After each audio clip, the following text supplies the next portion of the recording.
Hello, Level Creek community. It's Mr. Skelton. Happy October. Hope you're having a great start to the month. A few items as we get into the month of October. We finished up last week. PTA had their fall fundraiser. A huge success. Thank you so much for all of you who donated and donated so generously. And thank you to our PTA, whose volunteers, they do such a wonderful job. And because they man the entire thing, all the money raised stays with them and comes right back to help out our kids at school. This place would be very different if it weren't for PTA and the fundraisers. They've bought fully a third of the books in our school. Our playground, they've bought, with one Playscapes exception, they have bought all of the playground equipment out there. They've bought computers, which helped us so much last year and continue to help us this year. So thank you to our PTA volunteers. You guys make a huge difference. We will have our paw parade. Hopefully the weather cooperates this week. It will be Wednesday. We'll have 2 grade levels at a time, and we'll be outside marching and dancing around the track. Every child gets to participate in that.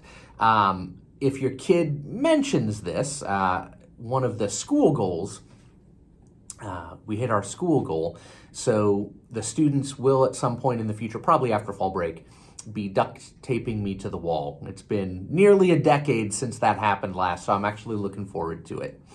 A few other things, in case you hear something about it. Our district is going through accreditation. We do this every 5 years or so. The name of the company is Cognia, so the district passed their portion of accreditation, and now schools are submitting artifacts and information. More information to come, but in case you hear about accreditation, that's a process that happens twice every decade. We do have, lower down in this eBlast, a link to 3 proposed calendars that the county has put out for next year, and they're soliciting feedback on those calendars. So that's down below. We have, I've received a number of emails, or rather our COVID team has, just about questions and should I bring my child in, what should happen? And so thank you for sending those in. Of course, if your child has a fever, stay home. If they've been around anyone who is tested positive for COVID, please call or email and ask. And you can send that to your child's teacher, or you can send it straight to Nancy Hartz, our nurse. We've opened a lot of the school back up. We have, full lunch. We've had parents coming in for lunch. We've had events from in-house field trips to pep rallies or whatnot. And I'm constantly monitoring our COVID numbers, and we're looking pretty good for having opened back up. Still obviously all wearing masks. Just on that note, a reminder that our quarantining procedure for the county is if a student is next to another student for more than half of the day unmasked, then they will need to quarantine. That changed relatively close to the start of the year.